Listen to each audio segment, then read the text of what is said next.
Ada 3 ibadah hati yang disebut oleh para ulama dengan rukun ibadah hati. Yang 3 ibadah hati tersebut adalah al-khauf wal raja wal mahabbah, yaitu rasa takut kepada Allah, berharap kepada Allah dan rasa cinta kepada Allah Subhanahu wa taala. Masing-masing ini ibadah yang agung. Takut kepada Allah ibadah yang agung, berharap kepada Allah adalah ibadah yang agung, dan cinta kepada Allah juga merupakan ibadah yang agung.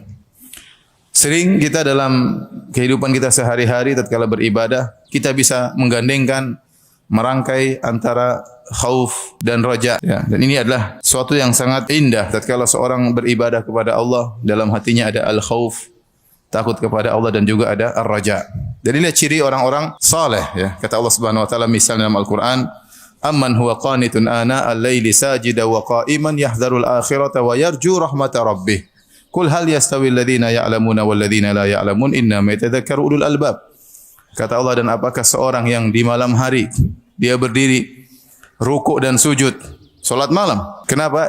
Dia takut kepada Allah. Amman huwa qanitun ana al-laili sajida wa qa'iman yahdharul akhirah. Dia takut kepada akhirat. Wa yarju rahmata rabbih.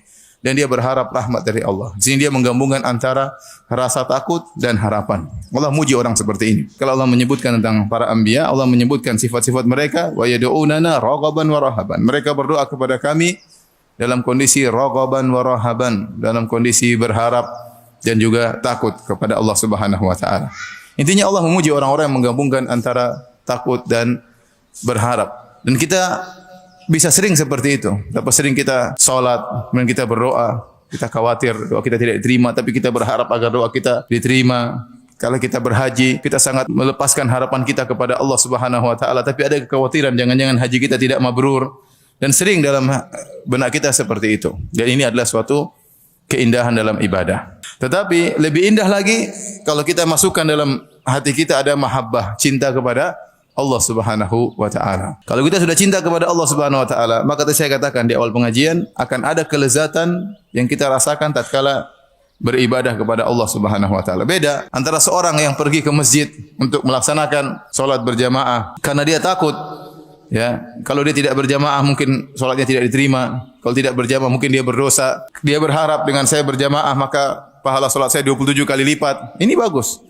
Ya, tetapi dia seakan-akan masih ada beban tatkala melangkahkan kakinya menuju salat berjamaah. Tetapi beda tatkala dalam hatinya rasa cinta, ingin salat, ingin merasakan kelezatan sujud di masjid, bermunajat kepada Rabbul Alamin.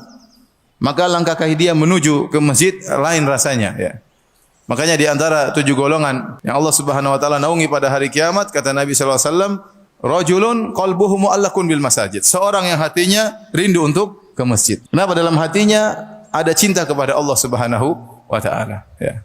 Jadi orang kalau sudah dalam hatinya ada cinta kepada Allah, maka dia akan merasakan ibadahnya berbeda. Tatkala kita beribadah, kita bukan cuma ada khauf dan raja, tetapi kita masukkan dalam hati kita juga mahabbatullah, cinta kepada Allah Subhanahu wa taala.